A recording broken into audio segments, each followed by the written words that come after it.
Você está prestes a ouvir uma das histórias mais sombrias e impactantes da Bíblia. Uma história real, crua, que envolve luxúria, manipulação, abuso e vingança dentro da casa de um rei. Um rei escolhido por Deus.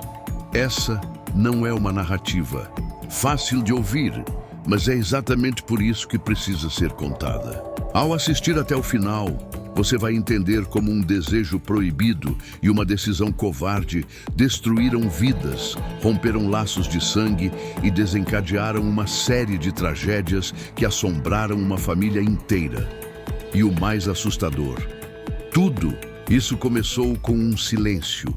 Um silêncio que custou muito caro. Amnon era o primogênito do rei Davi, filho da esposa Ainoã, herdeiro direto do trono de Israel. Inteligente, bonito, privilegiado. Mas com tudo isso, havia algo que ele não conseguia ter. Tamar, a meia-irmã dele, filha de outro casamento de Davi, com Maaca. Tamar era linda. E mais do que isso, era pura, honrada, obediente. Uma jovem íntegra que vivia sob as leis e tradições do povo de Israel. Mas para Amnon, ela se tornou uma obsessão. Um desejo que foi crescendo de maneira doentia, até tomar conta da mente dele. Amnon acreditava estar apaixonado, mas o que sentia era puro desejo carnal. Ele ficou tão consumido por essa fantasia que adoeceu, literalmente. Parou de comer, ficava deitado, abatido, remoendo aquilo dia após dia. E então entra em cena uma figura fundamental, Jonadab, primo de Amnon. Esperto, ardiloso, frio. Ao ver o estado de Amnon, ao invés de aconselhá-lo a fugir desse sentimento incestuoso e buscar ajuda, Jonadab teve outra ideia, uma ideia perversa. Sugeriu que Amnon fingisse estar doente e pedisse ao rei que Tamar viesse cuidar dele, preparar comida, estar a sós com ele. E foi exatamente isso que Amnon fez. Davi, sem imaginar as intenções do filho, ordenou que Tamar fosse ao quarto de Amnon. Ela, obediente, foi. Preparou a comida, serviu, tentou confortar o irmão doente. Mas quando estavam a sós, tudo mudou. Amnon trancou a porta e tentou agarrá-la. Tamar resistiu. Clamou por razão. Pediu que pensasse no que estava fazendo. Disse que aquilo era errado diante de Deus e da lei.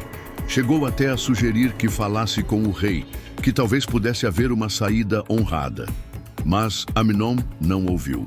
Estava cego, dominado, e então a forçou. A violentou. O que vem depois é talvez ainda mais cruel. Assim que termina, Amnon sente ódio. O desejo doentio que parecia amor se transforma em desprezo. Ele manda Tamar embora, grita com ela, a expulsa como se fosse culpada, como se fosse suja. E Tamar sai, rasgando as vestes que simbolizavam sua virgindade, com cinzas na cabeça, em luto.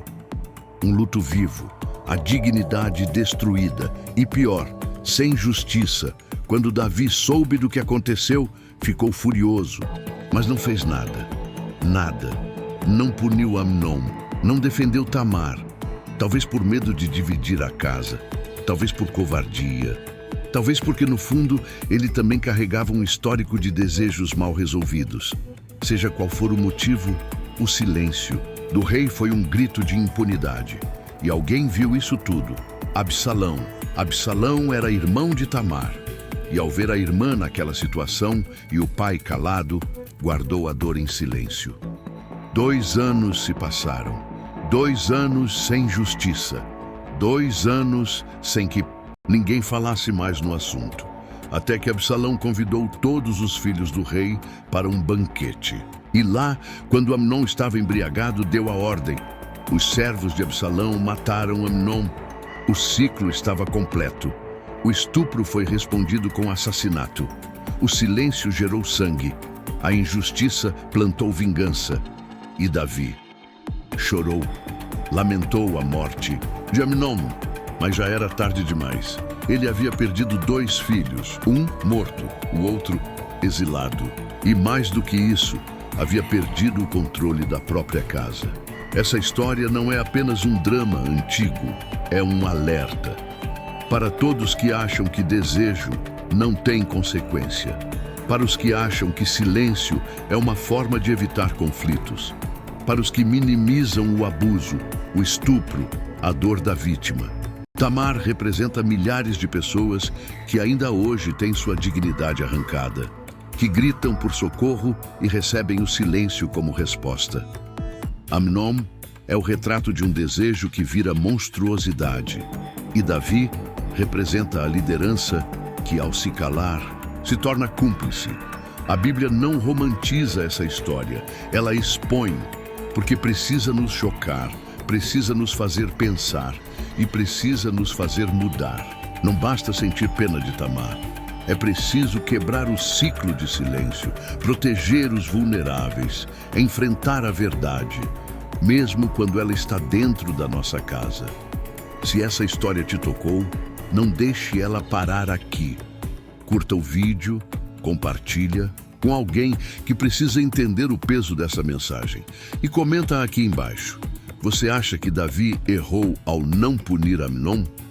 Vamos conversar sobre isso. E se inscreve no canal, porque aqui a gente revela o que a maioria prefere esconder.